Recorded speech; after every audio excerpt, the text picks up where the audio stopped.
Your reasons for listening to the show, well, those are your own. But just keep in mind that the views, information, or opinions expressed on the Tuddle Daily Podcast are solely those of the individuals involved and do not necessarily represent those of our sponsors. Yeah, it's called free speech, people. Nobody's forcing you to listen. One-of-a-kind shades made to order by VaporShades.com. Vapor Shades designs the outer layer of the sunglasses just like a wrap on a car. They customize your sunglasses, marbling the paint. The end result is no two pair of sunglasses are alike. Yours will be completely unique to you. Check us out at VaporShades.com. Use promo code Tuddle for 15% off your entire order. Get ready for your daily dose of Tuddle. The all-time greatest intern/producer we've ever had, of course, Tuddle. Tuddle in Florida. From the Vapor Shades Hobo Fish Camp, it's the Tuddle Daily Podcast. Anarchy! Anarchy! Anarchy! No wonder nobody likes you, Tuddle. Everything's a goddamn debate.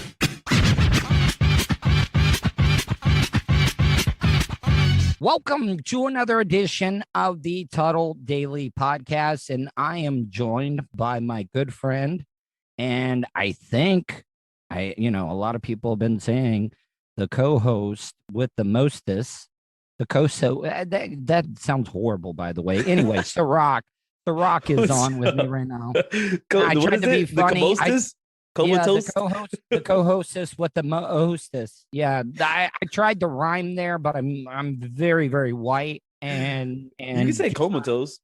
I feel like that'd be a good one. Yeah, like anybody asks, like, what do you do for a living? Oh, I'm a comatose. Like, what is that? Oh, I'm a co-host with the mostest, a comatose. A comatose. Yeah, that's what. Yeah, Serak, my comatose. How are you, man? I'm doing great. That sounds like some type of spell you just put on me. Yeah, like a Harry Potter. Like, yeah. I'm great, man. I'm doing well. How's your week been so far? It's been pretty good, actually. I just got an IV done this morning at this place called IV Joint. You know, they do drips of like B12 and all types of different stuff that you can get done. It's pretty refreshing, to be honest. Really, like, I mean, how long does it usually take before you like start feeling it? You know, that is a good question. It just depends. Like with me, like it could be like a couple of days to a week for me to actually really notice. And then with some people, it's literally the same day. Some people it's the next day. Some people it's like instantly. So it just depends on the person. What do you notice though? Like, how does it help you? I'd say definitely more energy. You overall feel better. Mental clarity. That's a big one. It's good for you. It helps your skin. Like you just feel like everything feels better, and it lasts for 2 to 3 weeks, if so. Do you take vitamins at all every day? No, not at all. I don't know. Why though? Like, I mean, why get the IV but not take vitamins though? I rather just get the vitamins like in the stuff I eat. It's too I'm not good with like trying to keep track of like, oh, I gotta get my magnesium, I gotta get this, I got the vitamins for this and this and this and this, and then it's too much. Pretty soon, you're just eating Flintstone vitamins and drinking water. Okay, but I mean, all right. So I take a daily vitamin. I take a vitamin D supplement. Okay. I take a vitamin C pill, and very, very important, a probiotic. Okay, well, but why do you take these? Well, I mean, why do you get an IV done? I mean, it's the same thing. I take them. Well, yeah. The probiotics help my poops big time. Okay, so you could tell it. So you could tell there's a difference then. So like if you stop taking like your vitamins and all the pills, like you would feel worse or you wouldn't really notice it? I mean, I wouldn't notice it. I mean, the big notice is my dumps. Like, I mean, the texture. Like, seriously though, have you noticed like the older you get, the more attention that you pay more attention to your bowel movement?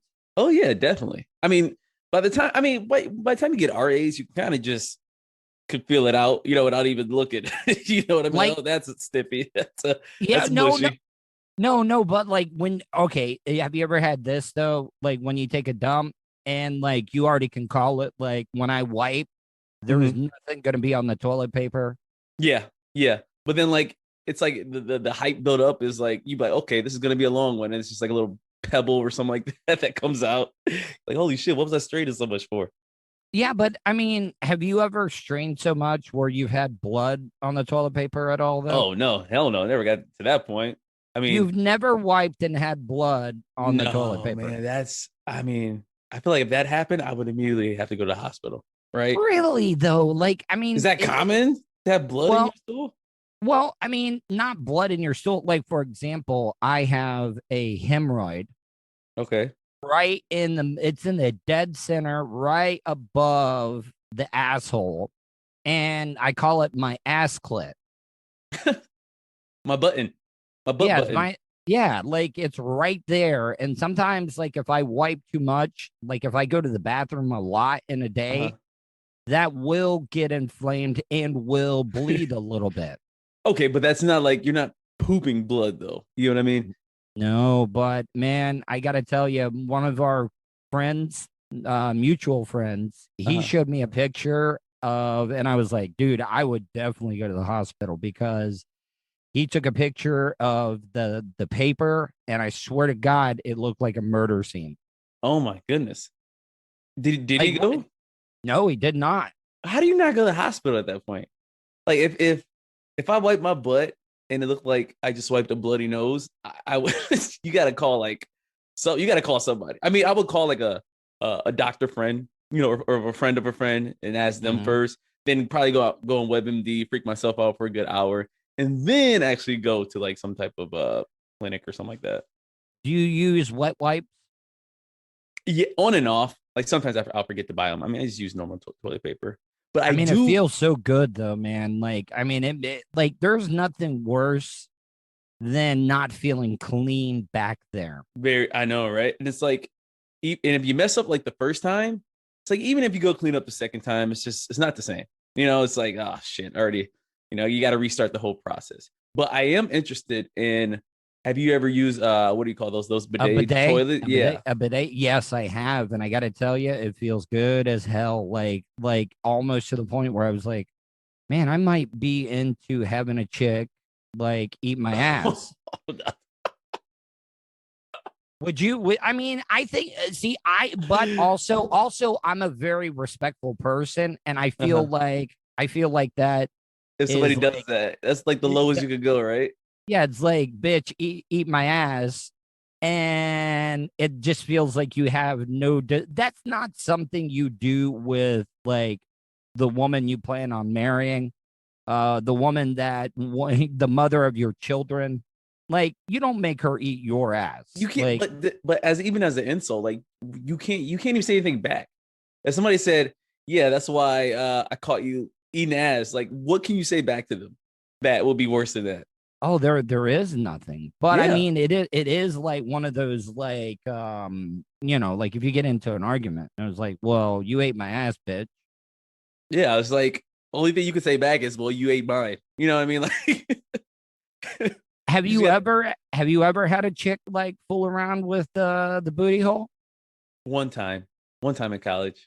Well, give me an example. Like, it was a finger, a lick, or like. Oh, definitely a lick. It was weird, but it wasn't like terrible. You know what I mean? Like it was caught me off guard pretty much. Have you ever stuck your own finger in your butt? Hell no. No, is that a thing? You're a goddamn liar. I swear to, why is that a no? Every guy has. No. All right, we need to take a poll. Find me 5 mutual, well, I wouldn't say mutual, 5 guys that will admit that they've done that besides yourself. Well, what I mean, you've heard of one of the stunts that I had to do on Bubba's show, right? Like, what'd you have to do? Stick a laxative up there? No, it was when I first started with Bubba, and this is back when we were on Howard Stern's Sirius network, okay? And they were sponsored by a sex toy shop. Okay. And it was me and 2 other guy interns. And it was the expandable butt plug challenge to see who could take the most pumps.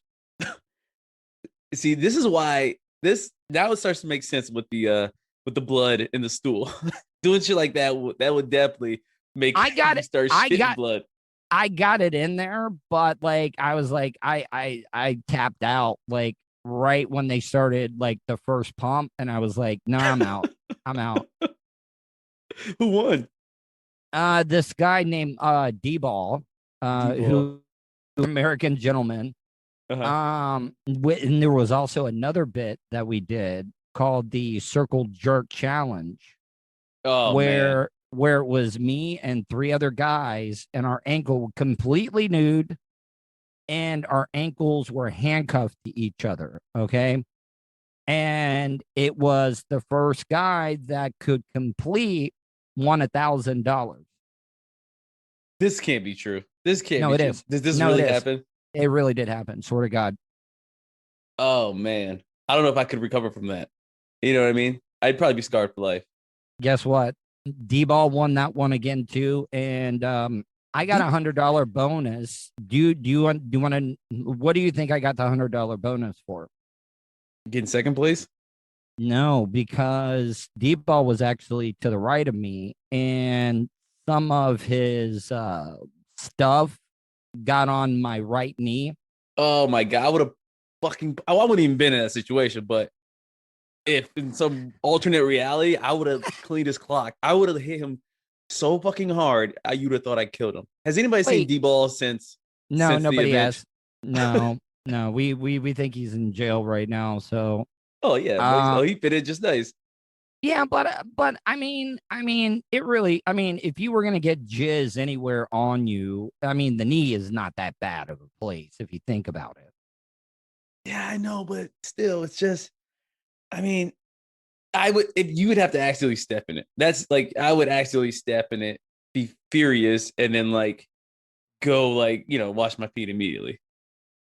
Man, wow, man, you came into the back end of like Bubba never made you do any like off the wall shit like that. Because I would do it. I was like, hey, Bubba, hell no. Even for $1,000. Hell no. No. You'd have no. There was no. It would be no amount of money you could pay me to do a circle jerk, first of all, or put a butt plug in, or whatever those things are called. It wouldn't happen. It wouldn't happen. I couldn't even get it erect at the time because you are looking at 3 other men at the same time. Like it's hard, like when you look into another man's eyes and you're having to masturbate. I think D-Balls, I think he might fly the other way because he's winning these competitions, sounds like, with ease. With the butt plug, the circle jerk, he's getting it on people's knees. Like what? What's up with this kid? And I also had the tip of my dick tasered. I feel like that wouldn't be that bad. Yeah, you don't get a lot of feeling there anyway. So well, it didn't feel great. It's not like, oh man, that was amazing. Yeah, but I feel like there's worse areas of the body that, that'd be more painful if you got tased. Have you ever been shot by the flying fish hook ones? The ones that the cops have? I know that. No. Yeah, that one, that hurts like a motherfucker. What? So like, are you just immediately go stiff? Like what happens? Well, they had me like standing in front of a couch and then somebody to lay me down. Okay. Because you lock up immediately. And a lot of people don't realize this is that those tasers have a 10-second cycle on it. So you got to ride it out for 10 seconds. And yeah. There, you can't do anything. It locks you the fuck up. Yeah. All right. Well, I don't know if hopefully I never get tased or even, shot with the fishhook ones, but I've seen videos of people getting tased and it kind of just like walk it off. One of the other stories I wanted to talk to you about is that the U.S. government is debating in Senate about banning porn on mobile devices like phones and tablets. Why? I mean, it doesn't really make any sense in my opinion, but like, have you ever like watched porn on your phone or tablet, like say you're in the bathroom? On my phone, yes, but it's a terrible idea to do because what happens, your phone is not as I guess, security proof as maybe your laptop or your desktop with, those antivirus softwares and all that crap. But if you go on your phone and do it, like you'll just get like bombarded with so much like, ads, porn related ads and like requests on Facebook. It's like it hacks your phone almost. I mean, yeah, man. If all you have is a phone, then you gotta work with what you got. But I wouldn't do it. What's the weirdest place that you've ever like rubbed one off? Ooh, probably like the bathroom, right? Well, no. Yeah, definitely the bathroom. I mean, I'm always bathroom, your bathroom or somebody else's bathroom? Probably my bathroom. I'm never like that's I'm never not like even that bad. I'm never that horny to where I was like, oh god, let me run to the porta potty real quick and beat off. It's never I'm never that type of situation. What about you? I remember the first time. Like, do you remember the first time like you actually did like go to completion? Maybe we've talked about this before, but like the first time, like when you're a kid, you're discovering your body and all that stuff. And then the first time that you play around with it enough, and then something comes out like that kind of freaked me out. I was like, "Fuck! I think I broke this thing."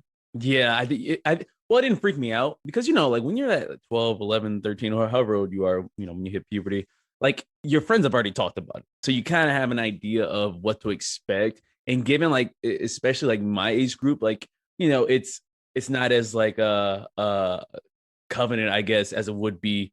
If you were a teen in the 80s where you didn't have access to everything we have, back when I was 13. Dude, if I would have had Google back in the day or the internet, man, it would have been less confusing because most of the information you got from your boys and stuff was wrong.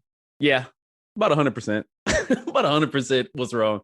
Do you think you would even be alive if Google was around like near the time where you would have been conceived? Do you think your parents would have met each other if Google was around in their era? No, I mean, probably not. I mean, it's weird. I mean, wouldn't you say that the internet is the greatest invention of our time? Yeah, easily. Just the fact that you can, the internet plus Facebook, just the communication aspect, is you can talk and you can search, you can find anything you want to know in the entire world on the internet. Yeah, I hate when people say, "Oh, I don't know how to do that," or "I don't know that info." I was like, "Man, everything is there for you." Yeah, what are you, a caveman? You literally just have to type what you just asked me, But it's just, but I do like, if you're ever in situations you're having conversations and people are trying to figure out something, like sometimes I hate going to my phone, even though I can find the answer immediately, because it's like you're not really like challenging yourself to kind of do some critical thinking. I know it's easy to just go on Google, but like you don't want to get stupider or more stupid. Stupider, right? You don't want to get stupider. You see what I'm saying? But just make sure you're still like thinking with your brain and not just kind of reverting automatically to the internet. So you've been dating your chick for quite a while, right? Right. How long? A little, about 3 years. About 3 years. Does she have access to your phone? Like, do you leave your phone just sitting around? Like, does she know the passcode? Yeah, she knows the passcode. And like, she doesn't like go on my phone like just all the time. But if I needed her to look something up and my phone's around, yeah, that's no problem. But you like, how long did that take? Like, did she have to ask you, or did you like give her your passcode on your own? I gave her my passcode on my own, but it wasn't like a congratulations, you made it to the next stage. Here's the. Is that kind of like giving somebody a key? Is that kind of like giving somebody a key to your apartment? Like, I don't know. I feel like, how would you gauge that? A key to an apartment versus a password on a phone? What's more like, man, that's tough. Are they on the same level? Or is one more important than the other? Does your chick have a key to your apartment? No, but that's because I don't have like a spare key. Oh, that's what you say. And like deep down, like I've never met your woman, but and I shouldn't say your woman, Your like, woman, like you I know, it was own like her or something. 1800.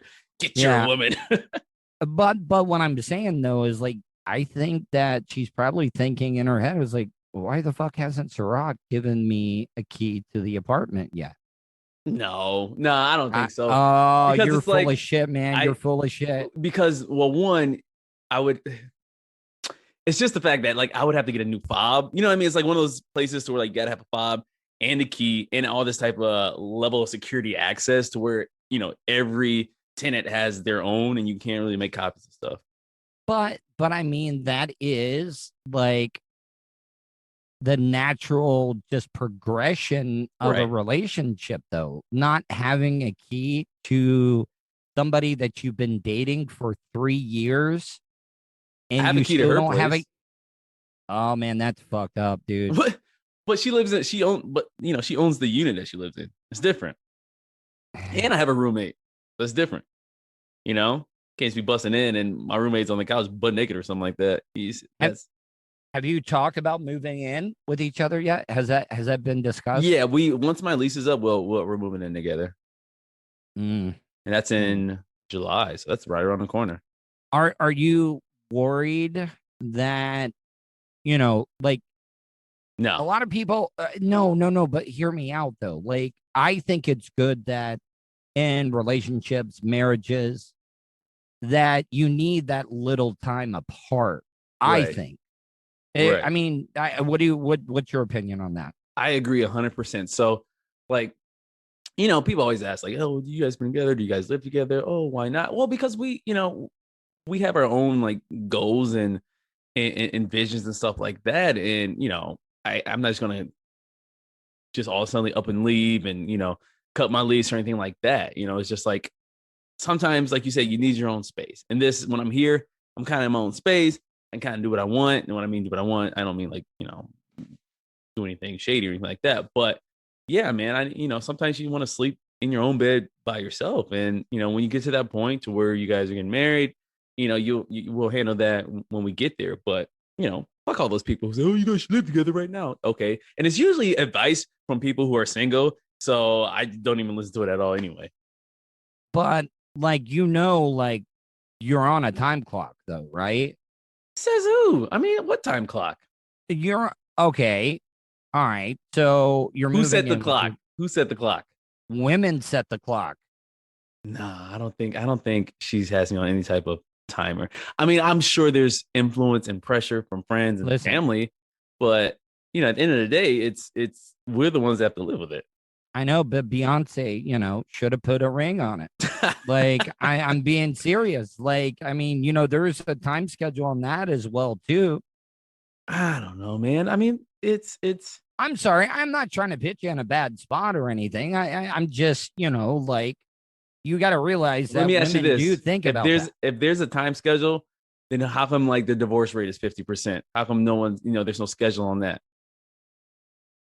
Well, because, if I'm just being honest, like, because the women give ultimatums. They're basically like, well, God, Serak, we've been together for 8 years, man. I don't see no ring on this hand. I'm like, I don't see one either.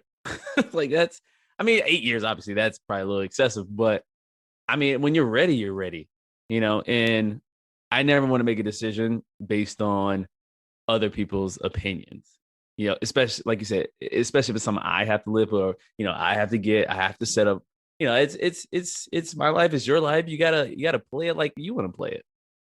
All right. Well, we're going to take a quick break. When we come back, we're going to get a review from Serak on a movie that I asked him to watch, and we'll hear about that coming up after the break. You are listening to the Tuddle Daily Podcast. He's a nerd, I've only been arrested one time. a radio personality, Professionally, I'm not in the best position that I've ever been in. and hot talk satirizer. You would think with everything that's going on, a Caucasian like myself wouldn't be able to randomly talk to an African American or a minority. You're listening to the Tuddle Daily Podcast. Wish you could have just flown and had your vehicle arrive a day or two later so you can enjoy more time doing what's important to you? Well, you can. Just give Starfire Transport a call. Let the professionals do the driving while you're flying. Starfire Transport specializes in RV and auto transport. They'll also haul watercraft from boats to PWCs, cargo trailers, and more. Service available throughout the continental United States. So don't wait. Call Brian today at 574-349-4193 or 989-751-6106 for your next move. 10% off for veterans past or present. Also, make sure to tell them Tuddle sent you for an additional discount. That's Starfire Transport. Do you have something you want to say? Hey, what kind of preacher is you? Leave Tuddle a voicemail. Cause you're kind of ignorant. Especially if you think he's being an asshole. No-legged bitch. Will your hurtful comments offend Tuddle? No, baby. Call the show at 407-270-3044. No, baby. All right, guys, welcome back to the Tuddle Daily Podcast. On the line with me right now is the co-hostess with the mostest, I guess. Comatose. The comatose, my comatose, Serak. And I talked to him last week. He had talked about the movie Blazing Saddles. And then this movie I thought would have been more up his alley, that was more a serious take. And it was the movie Higher Learning. Now, before we get into it, I think, in my opinion, this movie was a little bit ahead of its time, especially with everything that we went through in 2020. I would love to hear. So now, did you watch the whole entire movie or did you just watch highlights? I watched the whole thing. I actually rented it. Excuse me. I rented it on Amazon. All right. So what were your thoughts? I thought it was pretty good. A little bit over the top in certain situations, but you know, it how do I say this? Basically, it was a good example of, you know, what could really happen or what really does happen. And, you know, I remember when I was back in school, first time around 10 years ago, it was similar situation. You know, it's everybody kind of hangs out with their own clique and their own crowd. And, you know, any intermingling is it's not frowned upon back then, probably, but you know, it's sometimes it's always that tension. But the odds that there's going to be like a skinhead and, you know, black activists and then like, you know, LGBTQ all like, you know, so extreme and in one little small dormitory is they covered everything, right? Like, yeah. And it was they covered everything. And then, like, you know, the whole like security, I don't know if they were security guards or real police officers, but, you know, there was a scene when the two, I guess, main characters finally got into a fight at the end there after the shooting. And the cops obviously grabbed the black dude while the other guy's like bloodied and looks suspicious as hell. It just let him like just kind of walk off. You know, it's like that was maybe a little bit exaggerated. I don't think in a real life scenario that that would be so easy to get away from. And not only what did you think of Lawrence Fishburne? I thought Lawrence Fishburne, like, did you ever have a professor like that? No. Well, I did. I liked his accent that he had with the whole, you know, when like the typical old professor. But, you know, I personally never had a professor like, you know, who was more involved in real issues or just involved in students, like, you know, daily life. But I like how he was portrayed, and, you know, and he was teaching more outside of the classroom than in it. But yeah, I mean, it was a good movie. What do you think about Tyra? What about Tyra Banks in it? Oh my God, terrible actor, by the way. Yeah, bad, but terrible. Oh my God, beautiful but terrible actor. And you know, it's funny you say that because it's always like you always kind of need, like, whether that was his girlfriend or, you know, hookup or your wife in a real life scenario, you kind of need that support to keep your head on straight. And I think her role, I think she played a role, you know, well, but as far as like acting ability, it could be a little bit better. And then at the end, when she got shot, like, it looked like it was ketchup coming out of her mouth there. Yeah. Like, it was so extreme the way she was dying. I was like, damn, is that how it really happens? And, you know, for being a track star, you thought, like, man, she might be able to get the fuck out of there pretty quicker. Like, she wouldn't have gotten shot. Like, I mean, and then had her scholarship pulled for, you know, getting gunned down. And then, like, when the guy, What's his name? Michael His real name? Michael Rappaport that played the Remy, the skinhead that did the shooting. When he remember when he pulled out the gun the first time on his roommate and the other guy and then ran off, like, and then like the day later he was back at school. Like, how did that happen? Yeah, I mean, now you're kind of like throwing some holes into the movie. I'm dissecting too much. No, but I mean, I don't know, but I mean, you could understand back in the day when I told you, me being the only white guy in the theater watching that movie at the time, like I was like, all right, as soon as the credits hit, I'm getting the fuck out of here. Yeah, like it wouldn't even like. It was a good movie, but I don't think it would have like made me like upset or anything like that. You know, just because like, you know, I was a college student. It was funny. I went to school on a track scholarship as well. You know, it was literally I felt like I was kind of watching myself a little bit, how the stuff was kind of like lining up.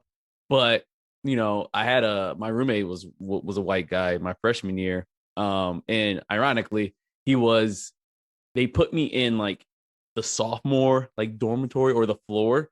So, you know, he had a year on me, but he was kind of weird.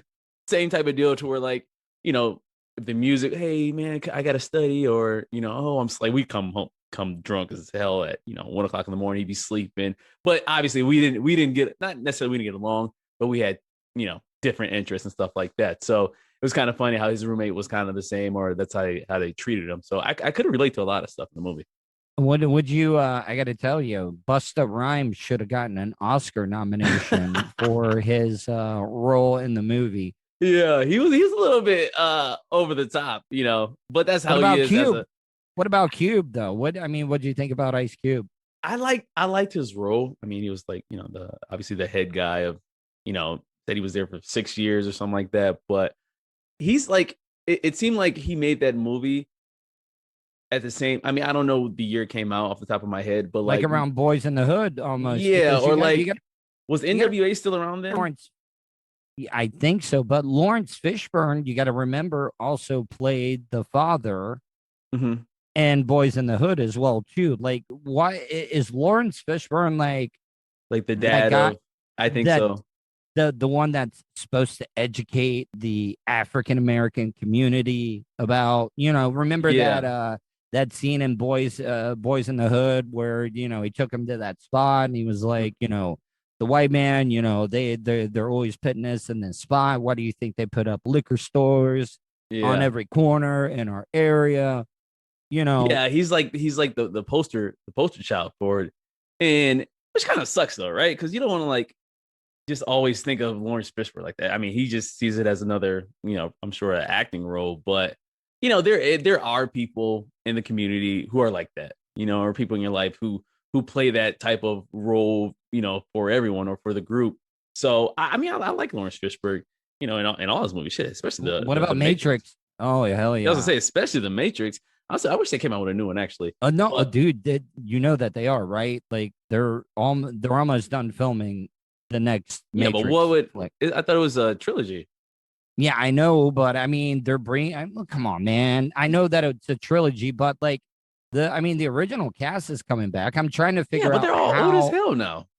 Yeah, but you also got to remember that Neo died at the end of the third movie. Remember, he didn't die. Am I remembering the same movie? He like was absorbed into the Matrix. Maybe he is the Matrix now. Yeah, he didn't die. I think he just kind of, I don't know, turned Super Saiyan. I don't know what to call it. I mean, that was a pretty dope movie when it came out, though. Like, oh hell yeah, yeah, like some of the special effects and stuff that they did in that movie when it first came out. I was like, it came out in what year, 2000-ish, 2001. You know, it's funny, like that whole concept of living in the Matrix. Like, do you believe in that? Do you think that actually can happen? Have you ever seen like some of the videos out there where like glitches that have been caught on camera? What? Hell no. Where did you see that? Yeah, I'll send you a video of it. But like, there was this NBA game, okay, where like a guy missed a shot, all right, and the guy picked up the rebound, and all 5 players in unison were running the same like direction at the same time. Like it was like they were in sync. Like a video game. Yeah, exactly like that. And everybody was like, oh man, that's a glitch. And there's been other ones where people have caught like videos of like just like birds like just floating, not like hummingbirds or shit like that, but just stuck in the air. So I don't know. I mean, we could be in a matrix right now. We wouldn't even know it. Yeah, I was gonna say you could be they call it living in a simulation. Like I was watching a simulation. I was watching this video and they were going over like just theories and stuff like that. He was saying like, how do you know like what's behind you is like actually behind you? How do you know like things are just rendered as you see them? It's just, I mean, it's something to think about. Or like maybe if you die, you are really woken and you're in a whole nother type of reality. Like, okay. Who knows? Well, I was reading this thing though. Like, do you feel like you have a connect? Because everybody thinks about their future, right? Right. Everybody thinks about their past. All right. Right. So, like, when you think about your future self, but then your future self thinking about your past, are you connected? Like, do you believe in like alternate universes, or do you think time travel is even possible? Man, that's a tough question. I would say, I think time travel is possible, but I don't think I don't think we'd be capable of doing that for thousands and thousands of years. And I also think I read somewhere like if it was possible, you'd only technically be able to travel into the future. Yeah. But there's always these theories of like alternate realities and different timelines and these paradoxes and stuff like that. So basically there's like another world almost identical to ours, but like a multiverse. Yeah, like a multiverse, and things are just a little bit different or backwards, or it was a movie I watched. God damn, I forgot what it was called, but it was it's based on the whole like there's another dimension, and the guy, it was two of him doing different things, and it was that the Jet Li? Was that the Jet Li movie where I remember there was a Jet Li one where like he would go to different multiverses, and every time he killed a version of himself, he became more powerful. Ooh, could you do that? Like, would that, like, say if that was like, possible, right? Mm-hmm. And you could like alternate between different realities, like, and you would still be you, but you could run into like you as well, if that makes sense. Would you kill the other you? Well, you want to know who did it like perfectly? Like, did you watch the last Avengers movie? Yeah, when they time travel, because everybody thought like if you change the past, it changes the future. But their take on it was it just splits into a different alternate timeline. It doesn't affect your future or your present day. Right. Like if you went to the past and changed something, it would not affect your reality. It would just split off into a different timeline. But where would you go? Like say if you hopped in the time machine and you went into the past, are you still like, you're no longer there present where you went into the time machine and went back into the past, right? Mm-hmm. So you go back in the past and meet your younger self, or would it just you not exist at all until you go back into the past? Well, I mean, look at Back to the Future. Please tell me. I pray. Yes. Back to the Future. Yes, I've seen it. Not in detail, not all of them in detail, but I've seen it. But I mean, like that was the whole thing about, it messing up your future when you fuck with the past. Yeah, I mean, that's I feel like that makes sense, but then again, time travel doesn't make sense, so you got to kind of take it with a grain of salt. But if you had an option, if you got one chance, you could either go into the future or go into the past. Doesn't matter how far in the future or how far back into the past. Definitely pass. Definitely pass. Yeah. But like you couldn't go back into the past and like change, like things would be different, right? You couldn't go back, 3 days before the lottery comes out and the numbers and you could play it. No, the numbers would automatically be different. Yeah, but okay, but like, all right, so if you could go back knowing what you know now and, go back to 18, Okay. like, think of how so far ahead of the game you would be. Very true. But I feel like that'd be too easy. I feel like there has to be a catch to where like you could go back and you'd be 18 again and what you'd still keep the same knowledge and information, but the world would be different, right? Like say for instance, if you went back to 18, instead of the internet, there's something. Well, don't else say that the people mid use. 1800s for you, because that would not be good. But it could be different. You never know. It could be opposite. It could be opposite. Maybe I could be the oppressor, and like Planet of the Apes, right? Like maybe it could be different. I don't know. But there are some movies. One in general. Did you ever see the first Terminator movie? Yes. Okay, so you know what a paradox is, right? A paradox is just something that couldn't possibly happen. Okay, so if you remember in the first Terminator movie, okay, the guy Kyle Reese that they send back. You are right. I do know movies too much because I even know the character's name. Yeah, and his last name. Yeah, Kyle Reese. They send back to protect Sarah Connor from the Terminator, Arnold Schwarzenegger. Okay, Right. Now he ends up having sex with, Sarah Connor. All right, she gives birth to John Connor, who was the kid in the second movie. Okay, Right. Now hear me out.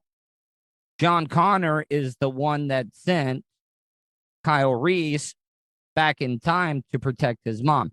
How is that possible? Do you see what I'm saying? How can you send your own father back that impregnates your mom? You don't get the paradox there. Like, Yeah, because it wouldn't that'd be so weird. Because wouldn't it be two of them? Well, no, I mean, all right, John Connor, the guy that sends Kyle Reese back, would never be born if John Connor never sent Kyle Reese back to the future. So it's it's like a loop, like a infinite loop of that wouldn't even make sense. It wouldn't even. Well, that's the definition of a paradox. So it would have to be like there would have to be like alternate timelines. That's the only way that could work, right? It would have to be. It has to be able to be two of them at the same time. Exactly. Now, also back to the Future movies. You remember in the second one where he gets struck by lightning and gets sent back to the Western time? Okay, so he leaves a car for Marty to find like 100 years later to be able to get back to the original present time. But no, he goes back to the Western time to get Doc Brown. Now, right. Remember, he springs a leak in the gasoline that was in the car. Okay, but nobody brings up the fact there should still be two DeLoreans in that time. Huh. I guess you get what I'm saying. You get what I'm. Yeah, because like, and another thing that doesn't make sense is when you go back, because he goes back to like certain places, right? So like when he went back in like the same spot, there was nothing there, because it was unoccupied land. But I feel like the Earth is moving, right? So wouldn't you just be floating in space? Yeah, I guess so. Yeah, you wouldn't even be if you went back to that same exact pinpoint location, 50, 60 years ago, you'd be where the Earth was 50, 60 years ago, but you wouldn't even be on a planet. Yes. So I guess it only applies to like the rules, I guess, only applies to like actually being on Earth, but not necessarily out of space. See, that's what I'm saying. I don't think we're ever going to be able to do time travel. Plus, us as humans, we'll just fuck it up. We'll use it for evil.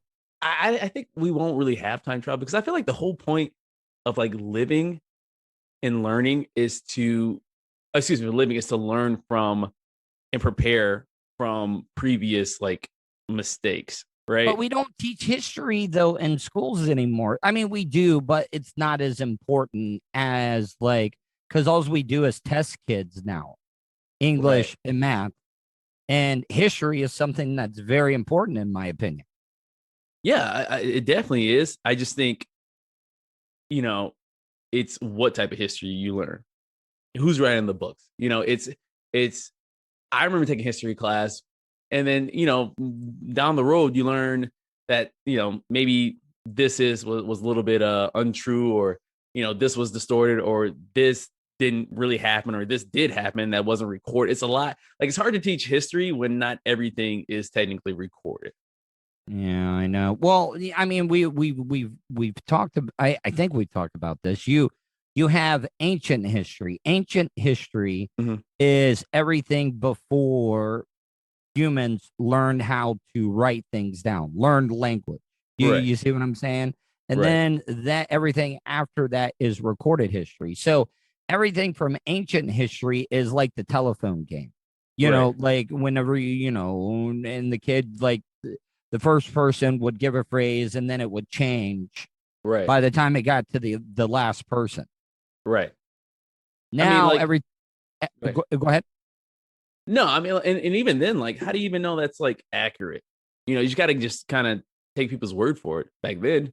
Like, you think of like stuff that people are accredited for, I mean, obviously the big science names are probably true because, a lot of their work is, formula related, which checks out. Right. But, history wise, I could say, John Smith from 1600 is, owns this or responsible for this. You just kind of got to go with it. You don't know if he stole that from someone, killed someone. It's just, he just takes credit for it. But also think about this. Now all the data, all the history is being recorded online. It's on like hard drives, stuff like that. Who says that we have power in the future to be able to even access that stuff? That's true. I mean, think about it now. Like the internet. Like, what do they say? Like the what you actually see on there and Google and all that crap is only like the 5-10% of the entirety versus like the dark web, which is the majority of the internet. And yeah, have you ever done the dark web? No, I don't even want to mess around with that. I'm scared. Stuff. Yeah, like I don't want to fuck with it either. Get hacked or something, and then I mean, obviously the FBI probably wouldn't be looking for us, but once you go down that road, you don't want to be, having private. I mean, it's good to have a VPN, but private VPNs and buying drugs and hiring hitmen and all types of crap you can do. Yeah. See, now, all right. So we're going to wrap this up and I'm going to bring it back to full circle about masturbation. Okay. So, full circle jerk. Like, yeah, full circle jerk. Do you cover up your webcam like when you're watching porn and you're masturbating? No, because you're not worried that somebody's got a video of you with your big hog or something and you're just like jacking it. I feel like it's too many people doing that to where like you would be like, it would be an infinite amount of webcams you would have to like go through. You're like, holy shit. I know, but like that's how paranoid I get. Like, did I ever tell you the story? Like, I was a pitcher in high school and then played some college ball. And my dad got his buddy's VHS recorder back in the day. In the 90s, it was one of the ones you actually had to hold on your shoulder and stuff. Okay. Oh, okay. Yeah. Yeah. I filmed myself jacking off and watched myself.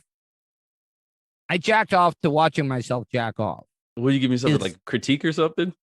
Yeah, I don't know. Is that weird that I jacked off to watching myself jack off? I say this, it's weird if you're not like auditioning to be a porn star, like if you're auditioning to be a porn star, like you got to sit there like your mixtape, I guess.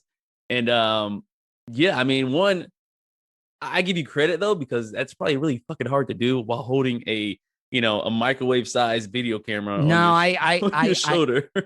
I propped it up on like a bunch of books I stacked up. So okay, so you got experience. You were prepared. Yeah. You were prepared. But I mean, getting that angle, because you're only looking down at yourself most of the time, and to be able to see yourself from like a different perspective, I was like, okay, cool, yeah. And you're also not like as bad. You're also in standard definition too, so it's a little pixely, a little grainy, a little bit. But I mean, that's not weird. But I took that VHS tape, I burned it, and I buried it 4 feet into the ground so nobody could ever I see feel like it. the burial was a little excessive. Birdie probably got the job done. Yeah, I know, but I just wanted to make sure. Well, Serak, tell people how they can check out your podcast. Of course, podcast is the weekly review. We post on Apple Podcasts and Spotify. Just you can type in the weekly review. I personally tell people to type in my name. It's Serak. It's Serak. Yes, like the liquor, not spelled the same. Yes. Not spelled the same. As well as YouTube, Facebook, the weekly review. You see my big ugly mug right on the front. Check it out. Like, subscribe, or not if you don't like it. So, yeah. All right, Serak, I appreciate it, and I always have a great time recording with you, as always, my friend. No problem, buddy. From the Vapor Shades Hobo Fish Camp. Man, maybe I would have way more sex partners in my life if I just threw caution to the wind. It's the Tuddle Daily Podcast. Tuddle's Daily Podcast is brought to you by StitchYouUp.com. For your embroidery, screen printing, vinyl, and direct-to-garment printing needs, visit StitchYouUp.com. Stitch You Up specializes in custom caps, shirts, decals, and anything you want to personalize. Whether it's one item or large orders, they can handle any size. Unsure about what you want? Let Stitch You Up help you with your logo design. Visit StitchYouUp.com or contact them, Eric at StitchYouUp.com. Stitch You Up. Definitely not your grandma's embroidery. Thanks for listening to the Tuddle Daily Podcast. Hey, do us a favor. When you're done here, check out The Little Cheese Show. That's The Little Cheese Show. Available everywhere podcasts are found. And subscribe to their Twitch channel, twitch.tv/littlecheese437. And now, back to the show. Back to the Tuddle Daily Podcast. I'm not going to say that I've been looking forward to this interview because I've known this guy for quite some time. He has helped me out a lot, and I've known him for a while. My good friend, Mr. Scott York. How are you, Mr. Scott York? Hey, Tuddle, how you doing today, man? It is great to be on the air with you. Well, cool, man. So, how has your week been so far? And how busy have you been? Because I got to see you for the first time in quite some time. And I got to tell you, you're looking really good, my friend. Dude, I feel awesome. I am down currently since July 7th. I'm currently down 89 pounds. Oof. I think better. I feel better. I sleep better. I don't have the pain that I used to have. I have drastically changed my life since this pandemic began back in March, but really, really since July 7th. Yeah. Now, what was the, a lot of people talk about that something happens for them to want to make a change in their lives. Now, and if I'm getting too personal or anything, but what was that one thing that was like, all right, I need to blow a timeout and I need to make some changes? Oh, absolutely. I tell you exactly what it was. It was, I vowed going into this pandemic that I was going to come out of it better than I went in. I started out by learning how to bake bread. I had never baked bread in my life, brother. I started baking bread. What kind of bread? What kind of bread were you doing? Like, were you doing like sourdough? Like, what type of stuff? I did everything except sourdough. I did Cuban bread. I did pan sabao, which is a Puerto Rican sweet bread. I did just, general kind of Irish soda bread, but I never got to the sourdough. I started baking pretzels. I went through probably 25 different recipes for brownies. I came up with the ultimate perfect brownie recipe that people love it, whether it's infused or not. We'll get to that part later. Yes. But then I realized around late June, early July, I was like, whoa, I've gained 10 or 15 pounds. I don't know, because I never bothered getting on the scale. Just from eating the bread.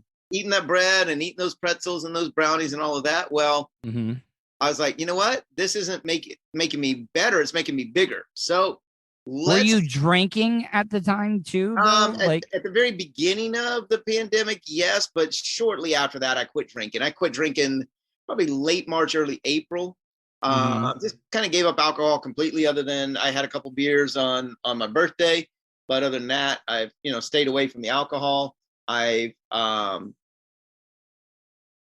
just kind of adopted a healthier lifestyle. So I started on a CBD regimen, along with a very strict, very modified version of a paleo diet. It was written by a buddy of mine that's a MMA fighter, or former MMA fighter, retired from the UFC. Who knows better how to put on weight or to cut weight than an MMA fighter? So now, was it the silverback? Yes, absolutely. Seth Petrozelli. Seth Petrozelli. Yeah. Yeah, that dude knocked out Kimbo Slice. Okay. Yeah. Knocked him slap out and knocked his mom out too, I think, as hard as he hit him. But yeah, he wrote a diet. Okay. And I followed the diet religiously. I added in my CBD regimen to it. And that's what's gotten me down that far. Let me ask you, how does CBD help somebody when it comes to dieting? Well, the concept behind CBD, our bodies naturally produce CBD on their own. You can supplement it or get it to increase its own by consuming flaxseed oil and hemp seed oil. Okay. Or you can take a supplement, an oil, okay, or a gummy or some other sort. I decided to learn how to do my own infusions and make my own CBD oil. I infused it into MCT oil, which is a natural appetite suppressant. That got my body down to the point where it was functioning well on its own.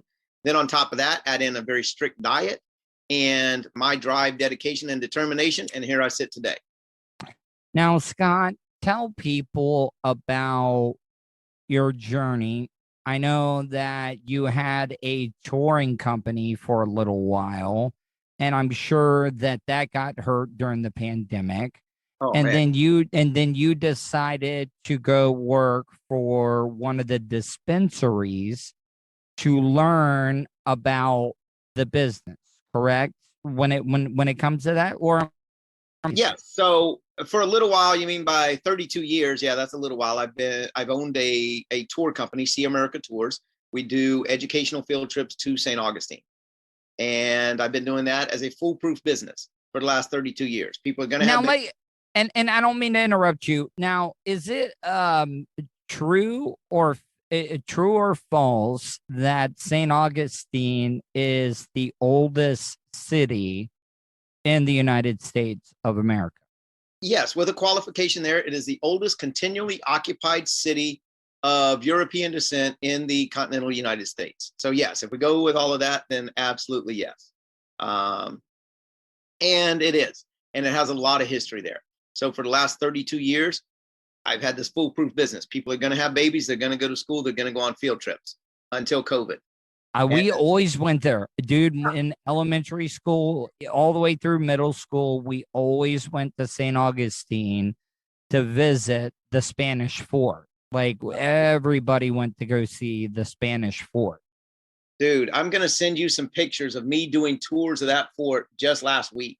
I was up there filming online virtual content for me to give to my clients so that those students that haven't been able to experience their field trip since last March all the way up through right now, the ones that are missing it this school year as well. That's a great idea. Have that experience for free. Okay. And then it can be shared not only with teachers, but with people around the country. And that's content that I spent a lot of money producing and filming just to distribute for free. Okay. Because I feel like I need to help bring the city of St. Augustine back as well. It's not just my business that suffered up there. It's every single business, every single gift shop, every single attraction, the hotels, everything. So how much does St. Augustine rely on tourism though? Like, I mean, it's pretty big though, right? I mean, they got a college campus there in St. Augustine. Yes, but that's a very small campus, not a ton of students. It's not like being at UCF with 50 or 60,000 students or anything like that. So very small 4-year liberal arts college at Flagler College. What got you interested in St. Augustine though? Well, my 4th grade field trip to St. Augustine, I had a wonderful fourth grade teacher, Miss Ibby Moultrie at Molly Ray Elementary. And she inspired me to study history. When I got into high school, I was really, really into history. I organized my class trips to DC and to New York. Wow. And I did all the work, and I realized how much money the teachers made on that trip. What was left at the end, not that they took the money, but what was left over at the end and what they were able to do with it. And I built a business right out of high school from that. Let me ask you this, and I know we're kind of getting off track here, but I don't think that we teach history enough in school, in my opinion. People want to talk about, medical advances, making people live longer lives. But I also think history has something to do about that, because history is important. It teaches us about the mistakes that the previous generations have made before us. Am I right or wrong by saying that? No, you're 100% right. And if we don't learn from our past, we are destined to repeat it. Whether it's good or bad, if we don't learn from it, we are destined to repeat it. See, I go ahead. I'm sorry. The videos that I just filmed up there for the educational virtual field trip, not one bit of it mentions my company whatsoever. It's all about diversity and inclusion and the different cultures that helped to build the city of St. Augustine and how important they were in the foundation of that city. So it's not a promotional tool for my business. It's a promotional tool for the city of St. Augustine that I just spent the money on. So, and I'm very, very proud of the way that it's going to come out. Hopefully in the next week or so, I'll be able to release it. Now, Scott, let's get into talking about your business now. Florida Cannabis Coach. Tell people a little bit about this. So when I got started on my journey, and my journey is pretty young in the cannabis world, I've only been a cannabis user for about 5 years now.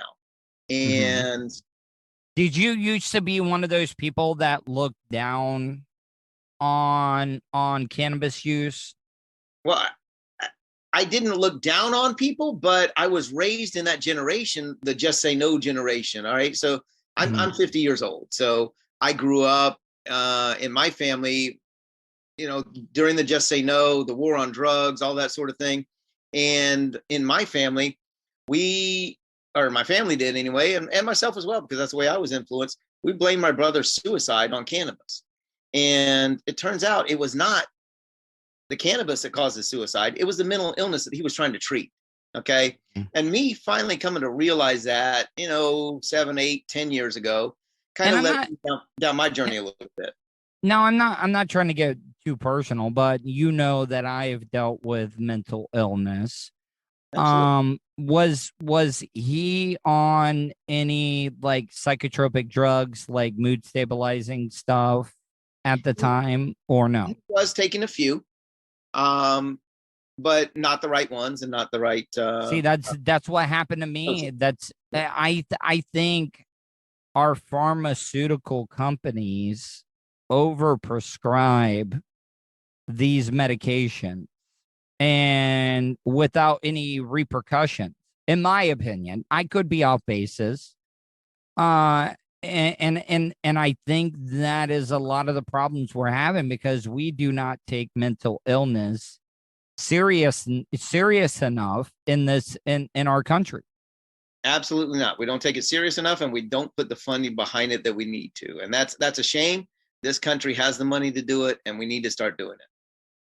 Now, Scott, let me get into, I'm not trying to get political and stuff, okay? But I mean, if you look at the numbers, the two major drugs, and that's exactly what they are, alcohol and tobacco, is completely 100% legal. And I've talked about this. It's because of the lobbyists. Big tobacco, big alcohol, big pharma. Big pharma is huge. And they're trying to get in the cannabis industry, but I don't think it should be. But they don't want cannabis out there because it's going to cut into their profits. I think that's what they're afraid of. Here's the deal. They don't want it out there unless they've got their hands in the pot. Literally. Okay, there are big pun corporations intended. Pun intended, by the way. Oh, pun was fully intended. Okay, but yeah. So there are a lot of different things that it can help. There are many, many more that we're learning about on a daily and weekly and monthly basis. We're just finding all kinds of different properties about it. I use mostly CBD. I use small amounts of THC for my sleep and my body pain, but I've got my care dialed so well in. I can literally I teach people how to do infusions and things like that can fully benefit their health, and they can dial their care in to the point where I can fall asleep within a 15-minute time period of when I expect to fall asleep and wake up fully refreshed, no hangover, no sort of grogginess that you would get from other, like a Xanax or a PM medicine and stuff like that. Yeah, and it's not just for body pain and sleep. It's for ADHD. It's for people with autism. Are you for real? There are more than 40 different items that I help treat just with the knowledge that I have. And there are people that are far more knowledgeable than me, but I'm out there to help people. I'm not really in this for money. The money will come eventually. I'm really in it to help people and make a difference in their lives. And that's the most important thing for me. All right, Scott. So here, I'll give an example, and my mom does not mind me talking about this. So she suffers from like central tremors. Okay. She doesn't have Parkinson's, but she shakes a little bit. Right. Doesn't have a steady hand. Now she has her medical card, but let's say she is wanting to go about, finding out more about it, getting her medical card. Like, walk me through the process. Okay. Of what you do. Yeah. So basically, here's what I can do. If somebody doesn't have their medical card yet, I have doctors that I can refer them to that will help them get the card, not only to get the card, but also to help them with the paperwork. There's a bit of paperwork. It's not confusing, but it's confusing. Someone like your mom that, she had issues, figuring out, hey, what's wrong with my card, things like that. I have other friends that, have gone through those issues.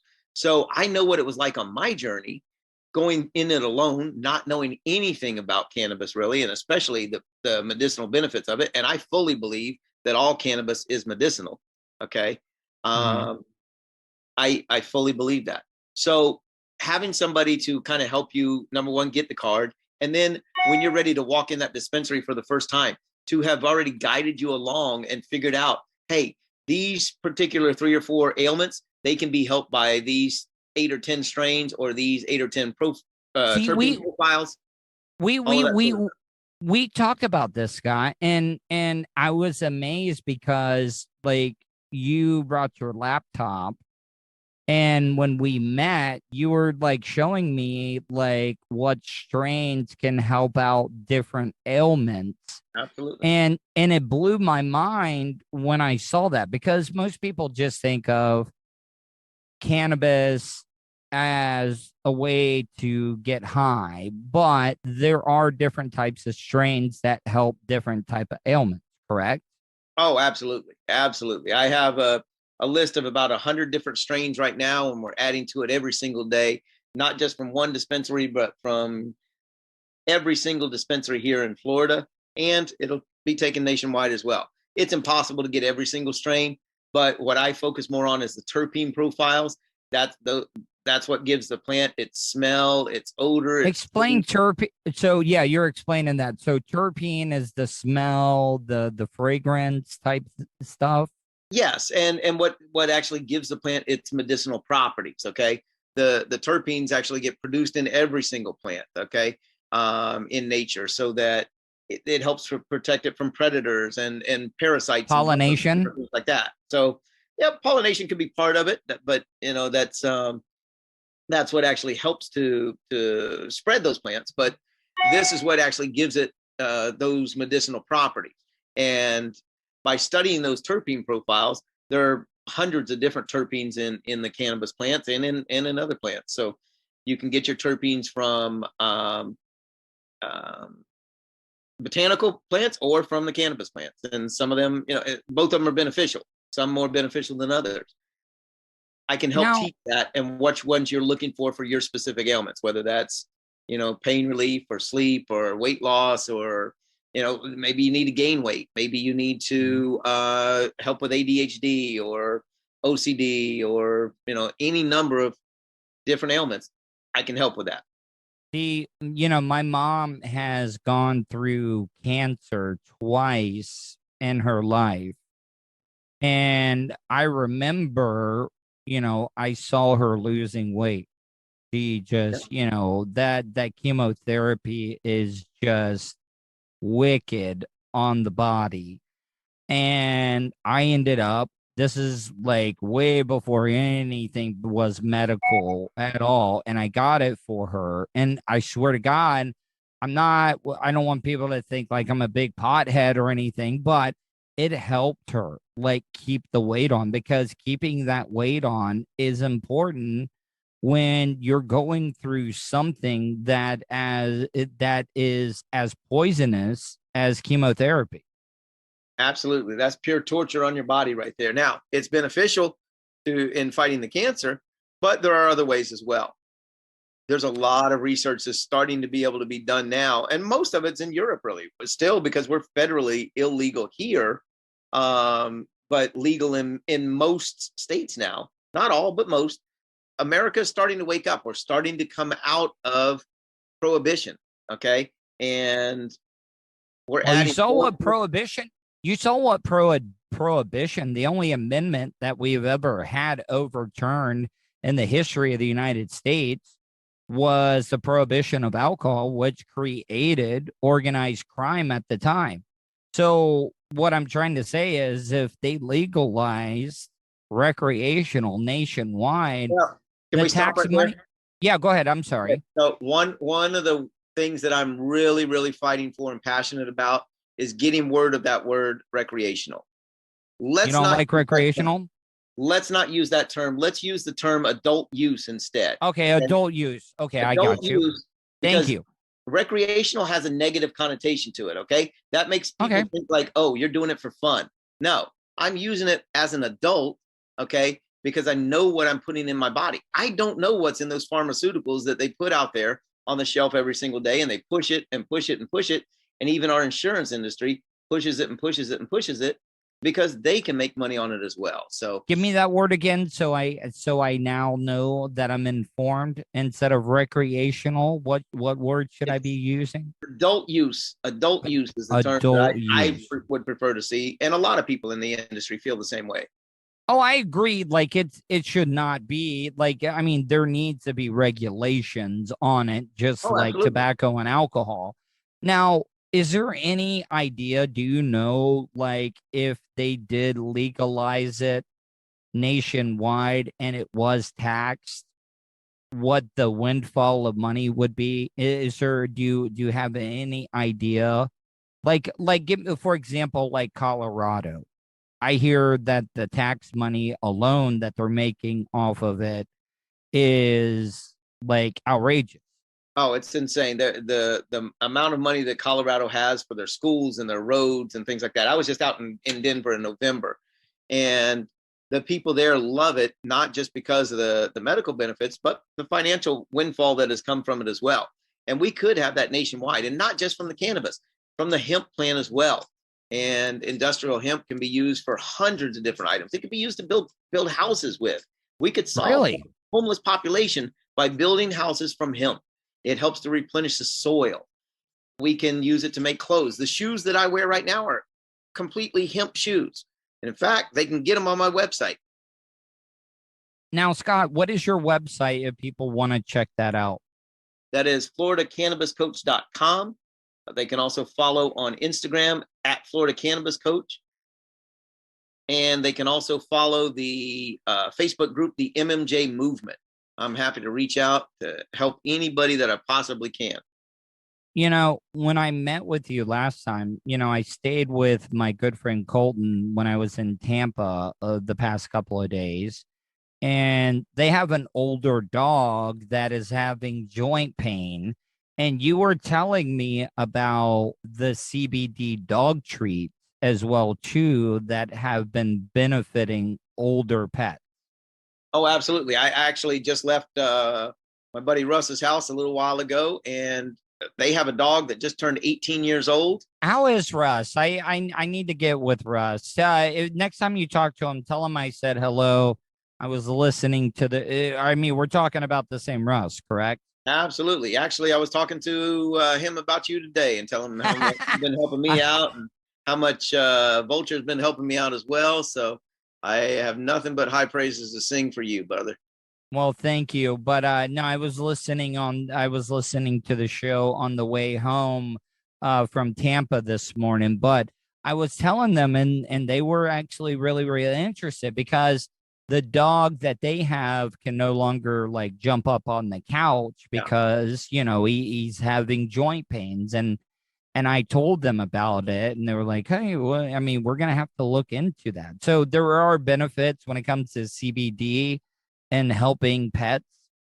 Oh, absolutely.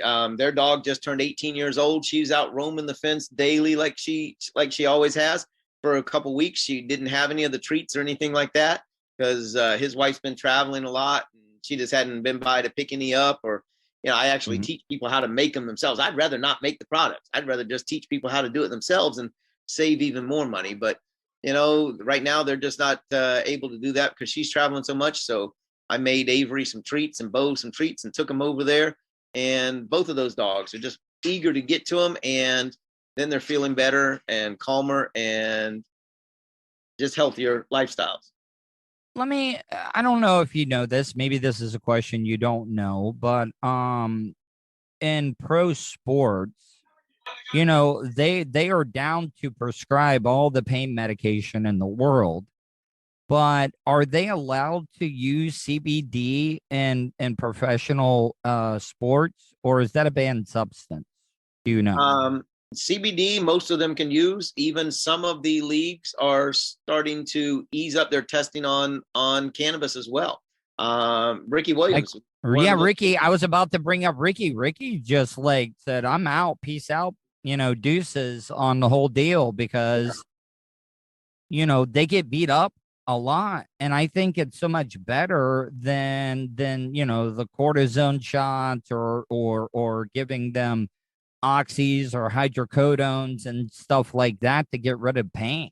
Yeah.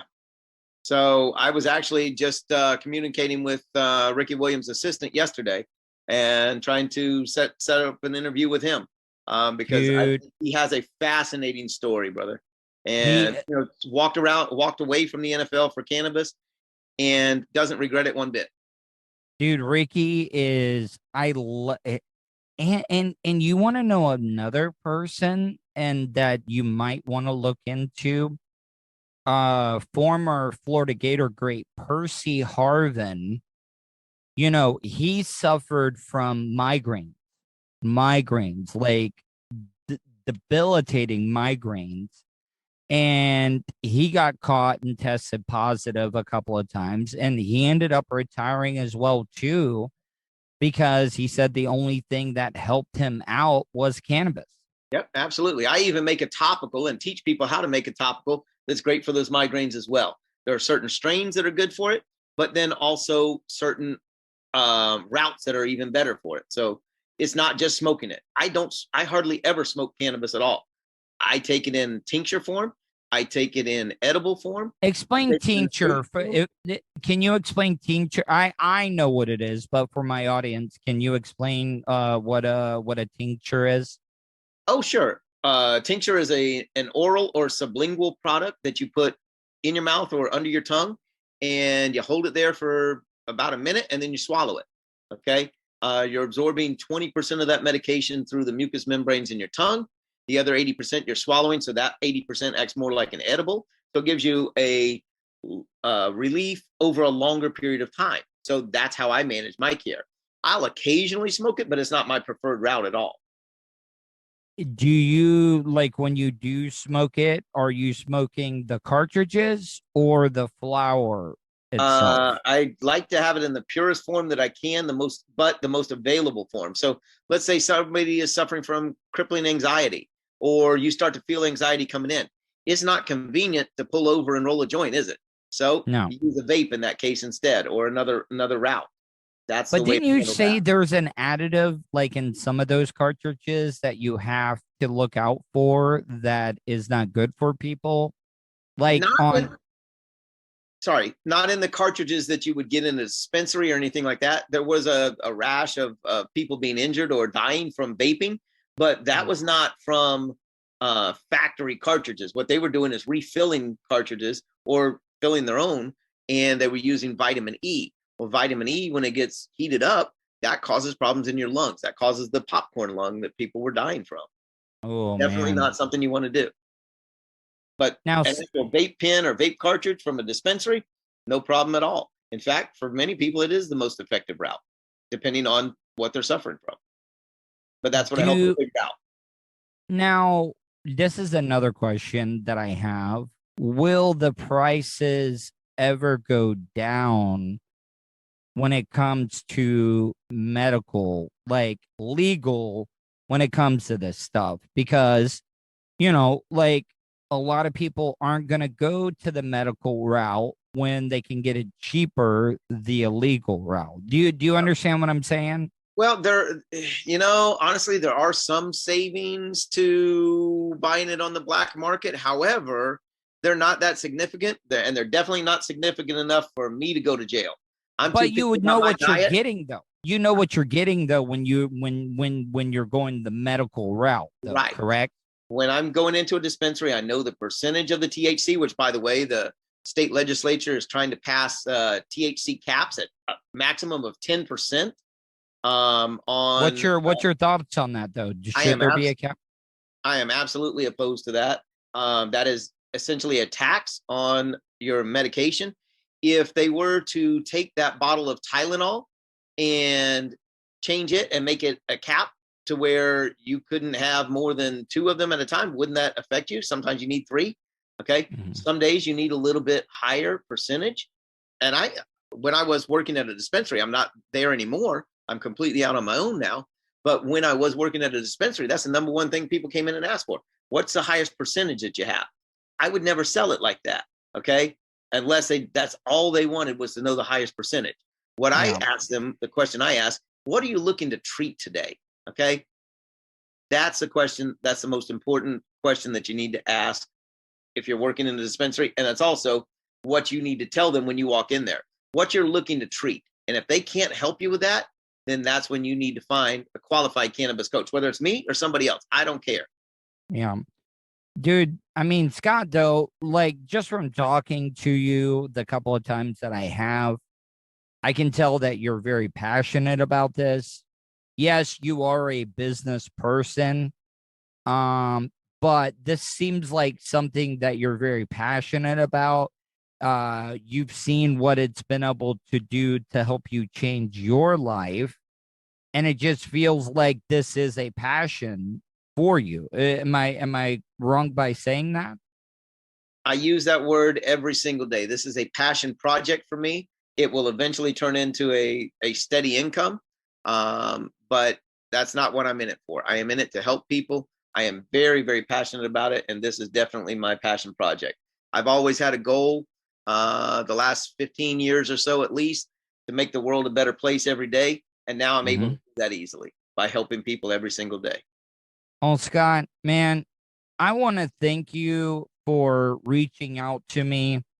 A lot of people, because this podcast is worldwide. See, that's what I've learned about podcasts. It's not just a local level, but for the people that don't know, I know Scott York from my days of working at Real Radio 104.1 here in Orlando. And, I mean, the station's still there. They still got a great following, but, like in the early 2000s, from 2000 to 2010, I mean, I met so many amazing people, and you are one of those people. And I'm very fortunate enough that you have reached out. You're back in my life. I'm sorry if if I'm sounding, like I'm overdoing it, but like it is good. It's helped me out having a familiar person that I've known for quite some time being back in my life. And I just want to tell you, I appreciate it so much. Well, man, I appreciate all that you've helped me do. I can't thank you enough for all that you've done and helping me to get my word out there, help me to get my brand out there, but also helping me to accomplish the mission. And Vulture has been a huge part of that as well. Some of the tech stuff, the stuff that I'll ask him, and boom, he's got it ready in less than an hour or two, sometimes less than 15 seconds. He's sending me something. So yeah, and that's why you need a military man. Military guys stay on top of it. I have absolutely told my friends, I said, if you got problems in your business, you got problems staffing, hire a service member, hire a Marine, especially. Exactly. Scott, one more time, tell people what is the best way, give them your website and how they can find you online. I know that you've been doing some Clubhouse stuff as well, too. Tell people how they can find you. You can pretty much search for me anywhere as at Florida Cannabis Coach. My website is floridacannabiscoach.com. If you sign up on the email list there, I promise not to spam you. I'm going to send you email one time a month, and I'm going to protect your email address. I'm not going to sell it to anybody. Essentially let people know where I'm going to be at, what events. I've got 3 events this weekend that I'll be at and passing out promo items and glass jars and tote bags and sunglasses and all sorts of stuff out there. So that's the main way. FloridaCannabisCoach.com, Instagram. If I could get a hold of if I could get a hold of my merch guy that has gone AWOL on me, I could be helping you out on that one. So hey, that's all right. That's all right. I got that stuff covered for right now. We'll guess what? He's missing out. So he's missing out. That's all right. Don't worry about that. I'll still do business with him. I don't ever burn any bridges, man. Well, and once again, tell people the website, Scott. FloridaCannabisCoach.com. Follow on Instagram at Florida Cannabis Coach. Follow the Facebook group, the MMJ Movement. And keep supporting the Tuddle Daily Podcast. And that's the show for today. Thanks for listening to the Tuddle Daily Podcast. Hey, don't be a dickhead. Do us a favor. Like, share, and subscribe to the show. Also, check out the Tuddle category at 315live.com.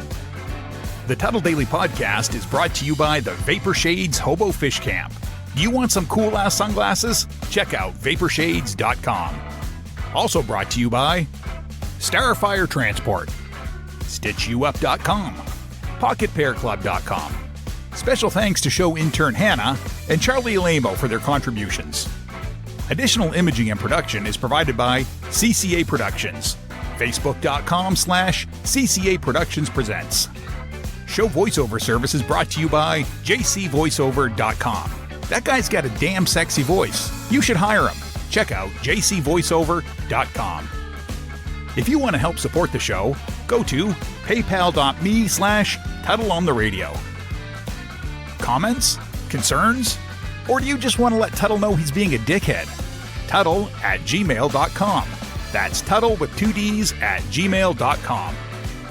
Leave a voicemail at 407-270-3044. To follow all of Tuddle's social media, go to Tuddle.net.